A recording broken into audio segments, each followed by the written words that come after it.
Hello and welcome to the fourth and final video covering lecture 21.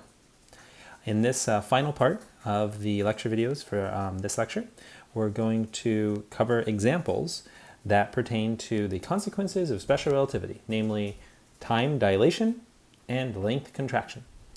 In the last video, I spent a good deal of time, and hopefully it was clear. Was it relativistic time? I don't know. But hopefully it was clear what time dilation and length contraction mean. Okay, so now we should really see it put to practice. So in the first two examples, these are very straightforward examples. Let's read them and then think about what formula we would use and then go ahead and solve it. So in example 1, your starship, it'd be nice to have a starship, passes Earth with a relative speed of 0.999 c, so 99.9% the speed of light. After traveling 10 years in your time, you reach your destination and stop and return to Earth at the same relative speed. The trip back also takes 10 years in your time. How long does the round trip take according to the measurements made back on Earth? Now this is excluding any time it would take to decelerate. That would actually probably be pretty significant unless you had some way of surviving huge accelerations. But just the travel time alone, there should be a difference, and this is the travel time of constant velocity, not the turning around time. There should be a difference in how much time you measured and how much time someone back on Earth measured. This type of problem is often presented as the twin paradox, this idea that two humans who are twins, biologically connected in that sense, one of them could get on a spaceship moving at an appreciable speed of light, appreciable fraction of the speed of light, the other would stay home on Earth, and when the traveling twin returned, the twin that stayed home would be much older than the traveling twin. Well, is that real? Is that what's going to happen? Well, of course, and we see that there's time dilation, right? So here's the formula. Okay, so here we have the time on Earth. Okay, so this is the time that passed on Earth is equal to the time that passed on the starship multiplied by the Lorentz factor. Because remember, 1 over the square root of 1 minus v squared over c squared equals gamma. Okay? And so that's what we're seeing here. This would be the same as gamma times delta. So it'd be gamma times delta t ship.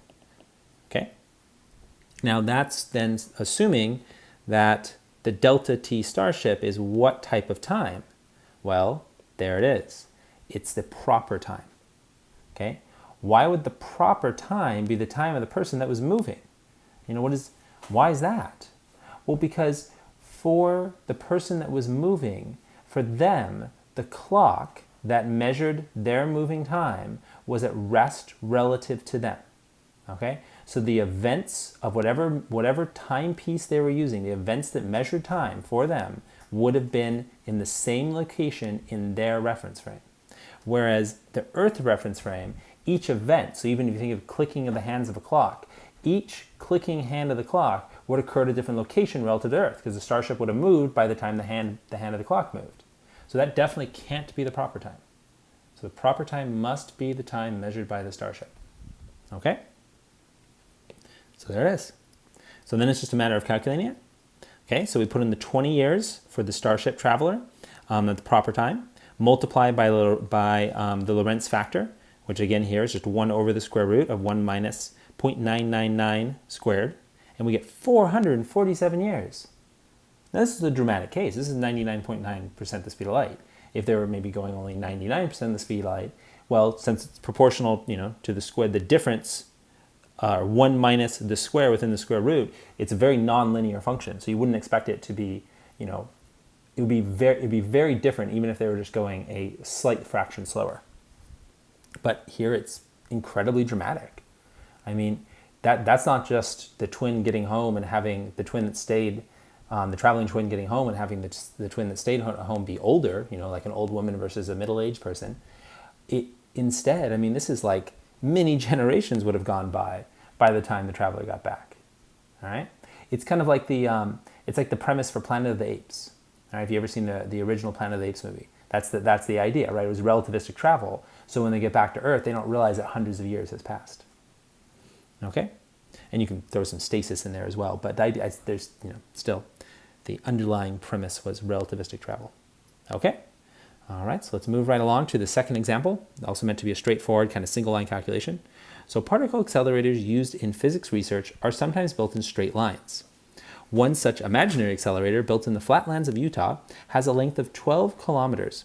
There's just no such accelerator. One of the most famous of these straight line accelerators, because a lot of them are loops, is the linear accelerator in Stanford, California.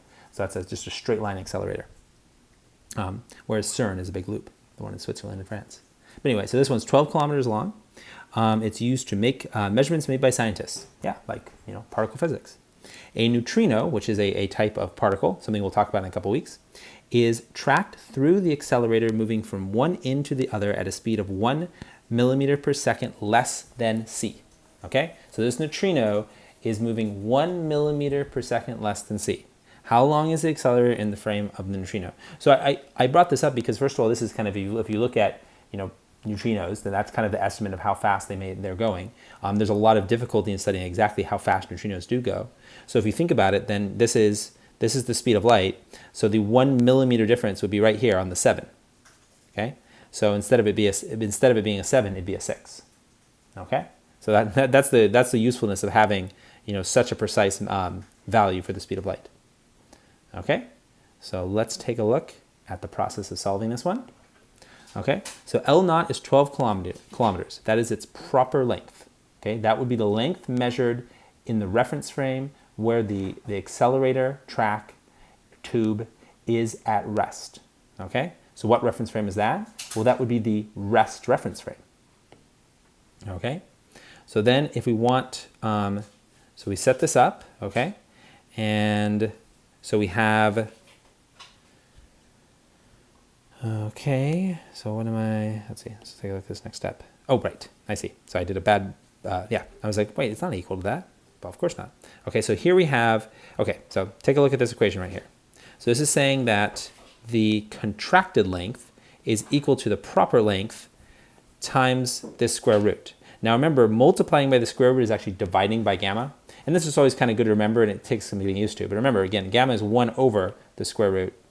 And so here you're actually dividing by gamma, even though it looks like you're multiplying by something.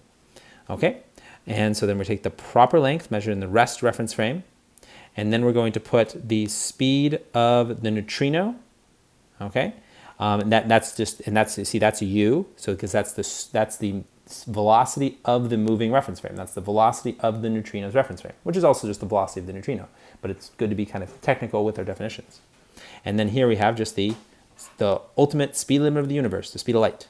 Okay, and then notice the only difference between the two, as I pointed out, is that we have a 6 here and a 7, right? So incredibly subtle difference. Okay, so when we do that, we should get an incredible amount of length contraction, and we do. So we have that the contracted length is 3.1, it would be 0.031. I already converted to centimeters. And so that would be 0.3 millimeters. So our 12 kilometer track somehow shrunk down to 1/3 of a millimeter in length. But according to who? Well, according to the neutrino. All right? So that's how long the track would appear to the neutrino, right? If the neutrino was conscious, or if someone was traveling at that velocity, that's the distance that they would see, right? So if they looked out their window, if you had someone that was traveling a spaceship at this velocity, they looked out their window, that's how much things would be shrunk. So you could think of it as a factor too, like what's the shrinkage factor of this incredibly high velocity? Is velocity so near the speed of light, where relativistic effects are so dramatic? Well, it's this number in kilometers divided by that number in kilometers would be how much everything is contracted, just including the accelerator. So this is crucial because this means that from the point of view of the neutrino, it doesn't actually have very far to travel, which means that it doesn't actually take very much time. Because you think about it, the neutrino has a certain velocity, okay, we know that velocity relative to our reference frame, our at-rest reference frame.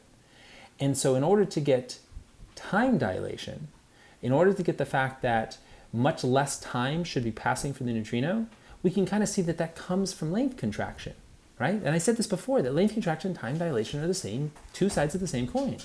Because having that shorter track means it takes less time to go down it, right? Of course, okay? And that's going to be front and center in the next example. So let's get to that. Okay, so I've left the examples here on page 3 for you. These are just good ones to do for further practice, examples 3, 4, 5, and 6. But I want to show you example 7. All right, so again, we're dealing with another particle, famous in particle physics, modern physics. And we'll be talking about these again in just a week or two. So this is a muon. So muons are created in the upper atmosphere from X-ray interactions. So they really are created.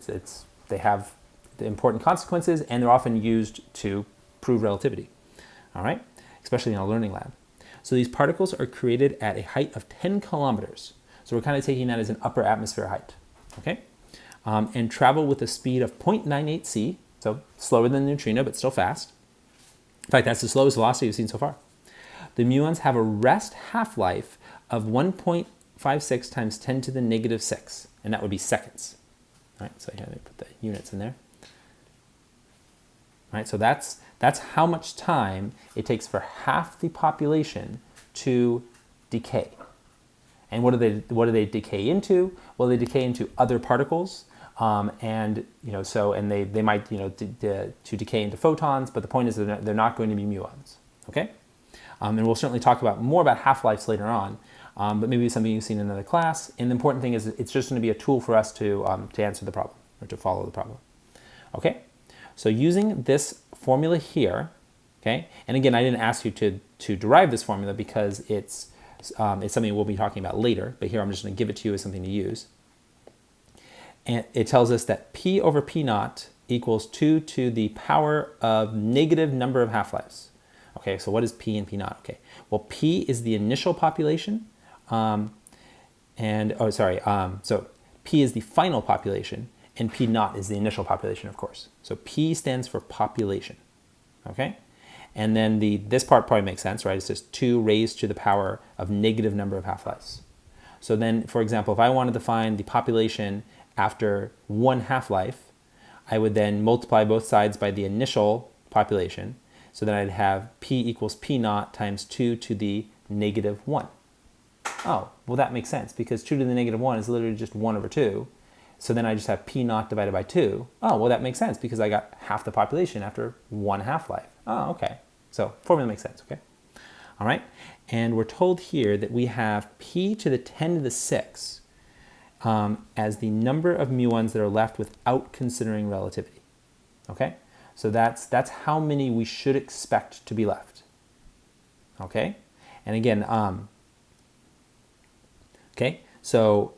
that's just using this formula and using their speed and the height of 10 meters. So I've kind of done the work for you. I could have asked you, how many should be left without considering relativity, but instead I've given you the value, the approximate value of how many naively we'd expect to come to the ground. Now here's the thing, how many should really get to the ground? Should it be more or less than that? Okay, think about that, because that's going to be the whole point of the problem. We have these muons, they're moving very fast, relativity is going to be a big deal, time dilation, length contraction are going to be a big deal. Does that mean that fewer make it to the ground than we'd expect, or more make it to the ground than we'd expect? Okay, so make sure you have an idea, and let's proceed. Okay, so we're going to get in here, and the first part of A, okay? And that's how many are going to be there with relativity. So the initial population, we're going to have 10 to the 6. Oh, I see what I did. Okay, so this wasn't supposed to be without relativity. This was just supposed to be the initial population. That kind of makes sense. So I didn't do the work for you. I just forgot to put the subscript in there. I'll add that in at the end. But see, P naught, you can see clearly here, is meant as the initial population. So we start with 1 million muons. Okay, so not considering relativity, we can then simply take the time to travel. All right, so we've got our 10 kilometers. We've got our velocity. So time to travel should just be distance over velocity. All right, so that gives us a travel time of 34 times 10 to the negative 6 seconds, or 34 microseconds. Okay, so then how many half-lives occur in 34 microseconds? Well, we've got that each half-life is 1.56 microseconds. So that means we have about 21.8 half-lives would occur in the time that it takes for the muon to travel to the ground. But that's the non-relativistic time it takes the muon to travel to the ground. Okay, So then we can go ahead and find out how many would be left. So we would take the initial population, again, the 10 to the 6 should be the initial population, use the formula I gave you, so we are using it, 2 times negative 21.8, because that's how many half-lives have occurred. Okay, it's fine to have a fraction of a half-life. So then we get our million multiplied by that exponent, and we end up with less than 1. Okay? So that means, and these are kind of, this is an average effect, but we shouldn't expect from a population of 10 million for any muons to get to the ground. Now, if we had a bigger population, because, in terms of particles, 10 million is not that many. So then, but the point is that there should be very few muons reaching the ground. In this case, approximately none. Okay? But is that what happens? Absolutely not. This is a lab I remember really, really well from my time as a Berkeley physics major, is we actually did a muon measurement. We had a detector for it, and we measured how many muons were getting picked up by the detector. Then we calculated that there shouldn't be any, and it's like, well, how's that possible? Special relativity. So it was just cool to see it firsthand. Now, well, for us, let's run the numbers. Okay? So in part B, I ask you, how many muons are left when you consider the frame of the muon and length contraction? Okay, so this is going to be like example 2, like the neutrino going down the particle accelerator. Because from the point of view of the muon, it's not covering 10 kilometers of atmospheric distance. It should be traveling a much shorter distance, right? Okay, so then we're going to have the length of the atmosphere in the muon's reference frame is, well, let's see. Okay, it'll be a contracted length. And so it'll end up being 2 kilometers, okay? And I want to show you where I got that from. So for parts B and C, I go ahead and just calculate the Lorentz factor, the gamma, because that way I know I'm going to use it. I'm either going to divide by it when I'm doing length contraction, or I'm going to multiply by gamma when I'm doing time dilation. But it's good to just do that out of the way. If you have a velocity of a reference frame, you should find your gamma. It should always be like a first step or an early step in order to make your solution make sense and kind of have a good workflow. So that's what I do here. I plug in the reference frame of the muon velocity I was given, so I end up with a gamma of 5.03. Okay? So that actually tells you anytime something is moving at 98% of the speed of light, its gamma is going to be 5.03, right? Doesn't matter if it's a muon or anything, or spaceship or whatever. Okay? So that's why when I take L naught of 12 kilometers and I divide by 5.03, I get 2 kilometers. Because I'm essentially taking 12 and dividing by 5, and that gives me 2, okay? And it rounds to 2. Okay, and so then when I work this out, and I'm dividing by 5.03, because that makes the difference. Oh, it's 10 kilometers, not 12. I'm like, that doesn't seem right. Yeah, so when I divide by 5, when I take 10 and divide by 5, I get 2 kilometers. Okay, so here then, I'm gonna find then, with this new contracted length in the reference frame of the muon, how long does it take the muon to, in its own reference frame to travel that distance? Because again, it's not like the distance seems shorter. The distance really is shorter for the muon. So that's how far it's actually traveling. Okay, so now it's traveling 2 kilometers instead of 10. Okay, it's still moving at the same velocity. Okay, that's important, right? Because the velocities, that's true, right? And so then we end up with 6.8 times 10 to the negative 6 seconds. Okay. All right, so that's a lot shorter, right? We went from 34 microseconds to 6.8 microseconds. Well, how many half-lives is that? Well, that's only 4.36. Okay, well, that makes a big deal in terms of half-lives, right? 4.36 half-lives is nothing like 21.8. And when we do our population formula, we end up with 49,000 muons reaching the ground instead of less than 1. Huge difference, right? This is why it's so easy to measure in an introductory lab, because it really shows up. Okay, now could we do this with time dilation? Absolutely. We just do it from a different reference frame. So in the Earth frame, time dilation means that the muon's internal clock is running slow. Okay, that makes sense, right? Because moving clocks run slower. So then we would take, in order to find out how much time passed in the reference frame of the muon, okay, we would take our Lorentz factor, and then we'd multiply by the time it takes. So here I have the 1.56. Oh, that's this value here. So this is how long it takes in Earth's reference frame. Okay. So why am I putting that down as the proper time? Well, because here I'm measuring time in Earth's reference frame. So you see, it's all just where the measurement is made. Okay, so if I'm measuring time in Earth's reference frame, then Earth's time is the proper time. Okay? So I'm going to measure how much time it takes in Earth's reference frame. And that's going to be, so I need the events, so the events to take place at the same location in that reference frame. So let's see, so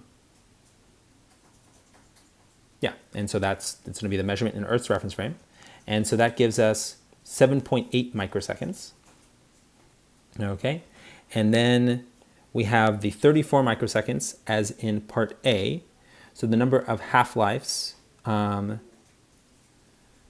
see, is going to be 4.36 as above. Thus again, we get 49,000. So let me see real fast. I want to explain this to you all. Okay, so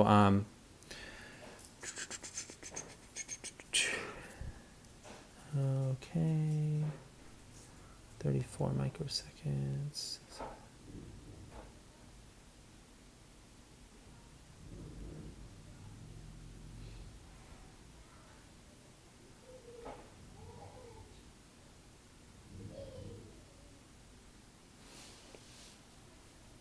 Let's see.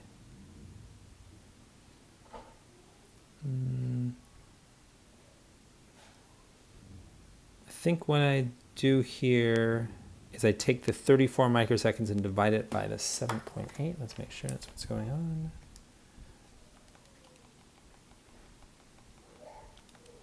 So 34 divided by 7.8.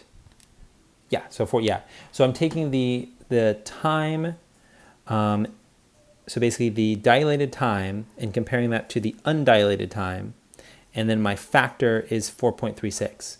It's a little bit of a roundabout way, and I don't know if it's, but you can see that I'm still getting the same result by thinking about the time moving slower for the muon, and then comparing that to how much time passes in the in Earth's reference frame. Okay. All right. So, but again, I have the 49,000 instead of 0.3. Okay. All right. So the last one I wanted to show you was this one. I'm just going to quickly run through this example. All right. So here we have a satellite in low Earth orbit at 450 kilometers above the surface. What is the percent error between the measurement of 24 hours of time on the satellite and at rest on Earth, right? Because we have a rest clock on Earth and we have a moving clock in space. So shouldn't they measure different amounts of time? Well, they do actually, right? And people talked about this, that is that something you have to correct for? I mean, satellites are moving fairly fast. Okay, so this is, we're going to use the velocity of a satellite. This comes from conservation of energy and an understanding of gravitational potential energy. So this is from a previous chapter. But right here, this is the velocity of any satellite in a circular orbit. All right, so when we find the velocity of our satellite at that particular height, so what I've done here is I've simply plugged in the gravitational constant, okay, 6.67 times 10 to the negative 11 Newton meter squared per kilogram squared. I've plugged in the mass of the Earth, okay, because that's going to affect how fast it has to be going to maintain a circular orbit. And then my r is going to be the radius of the Earth plus the altitude, because that's the total distance from the center. So that gives us our satellite velocity of 7,640 meters a second. So that's fast, right? But that's probably not relativistically fast. So let's find out what's the gamma in that case. Okay, well, if I find the gamma, this is what I get. It is darn close to 1. It's got, right, we got a lot of zeros. The deviation from 1 doesn't show up until we get to the 1, 2, 3, 4, 5, 6, 7, 8, 9, 10th decimal place. Okay? But let's go ahead and calculate the percent error. Okay? So I'm going to have t measured so this would be the, essentially, this is the time measured at, on Earth, okay? And then I'm going to have the time measured by the satellite. Because here it really does make sense to have the proper time be the time of the measuring satellite, because all the events of time measurement will occur at the same location for the satellite, okay? And so then we have the proper time of the satellite. We've got the, over here we have the correction, right, the dilated time, okay? And so basically longer time passing for people back on Earth. And so then the actual amount of time cancels out. The duration of time doesn't matter. It just matters that there's some change. It doesn't matter if it was one orbit or 200 orbits. It will always be the same percent error. All right. And so it ends up just being gamma minus 1 times 100. Okay, that's kind of a convenient result, right? And so then since our gamma was so close to 1, subtracting 1 from it would give us a really small number here in the parentheses. And multiplying by 100 doesn't, cancel out many of those decimal places. So we end up with 3.24 times 10 to the negative 8. And that's once we even leave it as a percent. I mean, we could leave it as a fraction, but then it would just be 3.24 times 10 to the negative 10. Okay, so very, very small percent error. Okay, so probably not a big deal, right? We're not making a lot of measurements down to the billionth of a second. Okay, now are there some measurements made down to the billionth of a second? Yes. Would it matter for those? I suppose it would. Okay, so now find the velocity such that gamma minus 1 times 100 equals 10. Why is that? Well, in part B, I asked how fast must an object move for time dilation to result in a 10% error in measurement? Well, now that we have our nice convenient result that we showed worked for part A, we can apply that to part B. But in this case, we want our error to be 10%. Okay, so then I go ahead and set that up. So when I rewrite gamma as 1 over v squared minus 1 over the square root of 1 minus v squared over c squared, and then divide both sides by 100, and then add 1 to both sides. I got a 1.1 over there. So then it's just a matter of just isolating my v, and I end up with the square root of 21 over 121, and that's just because I'm specifically looking for a 10% error. And there we have it, 0.417 c. All right, so 41.7% the speed of light. It's kind of a key point. It's where relativity really starts to matter, because 10% is kind of that good rule of thumb of when you're going to really care about a result. And so as long as you're not going 41.7% the speed of light or faster, you don't have to worry about special relativity. All right, well, thank you for watching.